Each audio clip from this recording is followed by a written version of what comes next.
एक डरावनी सच्चाई। अब सोचिए, अगर आपको बिना किसी दवा के जिंदा काट दिया जाए, आपके अंग निकाल लिए जाएं और आपको बस तड़पता हुआ छोड़ दिया जाए। यूनिट 731 में यही होता था। जीवित इंसानों पर ऑपरेशन। कैदियों को बिना किसी बेहोशी की दवा दिए जिंदा चीर दिया जाता था।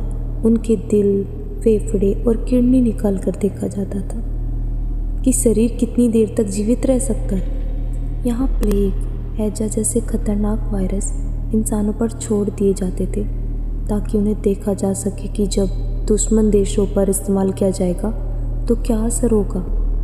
कैदियों को भयंकर ठंड में नंगे छोड़ दिया जाता था। उनके हाथ पैरों को जमाकर देखा जाता था कि शरीर कब तक सह सकता है। जब अंग पूरी तरह जम जाते थे तब उन्हें गर्म पानी में डालकर शरीर की प्रतिक्रिया नोट की जाती थी। नए नए हथियार और जहरीली गैसें सीधे कैदियों पर इस्तेमाल की जाती थी।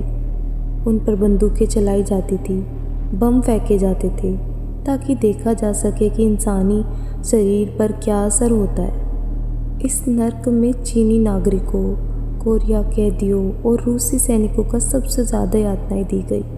अनुमान है कि हजारों लोग इस भयानक यूनिट का शिकार बने। लेकिन असली डरावनी बात यह है कि युद्ध के बाद इन अपराधियों को कोई सज़ा नहीं मिली। द्वितीय विश्व युद्ध खत्म होने के बाद अमेरिका ने इन जापानी वैज्ञानिकों को बचा लिया क्योंकि वे जैविक हथियारों के शोध का उपयोग करना चाहते थे। यही वजह है कि यूनिट 731 ज़्यादातर अपराधी आज़ाद घूमते रहे और अमेरिका में वैज्ञानिक बन गए। यूनिट 731 इतिहास के सबसे काले अध्यायों में से एक है। जापान में इस पर खुलकर बात नहीं की जाती क्योंकि यह एक ऐसा सच है जिसे सालों तक दुनिया से छुपाया गया। यूनिट 731 एक गुप्त जापानी सैन्य यूनिट थी जिसे द्वितीय विश्व युद्ध के दौरान बनाया गया था। इसे इंपीरियल जापानी सेना ने चीन के मंचूरिया क्षेत्र में स्थापित किया था। आधिकारिक तौर पर यह यूनिट वैज्ञानिक शोध के लिए थी, लेकिन असलियत में यह एक मौत की फैक्ट्री थी।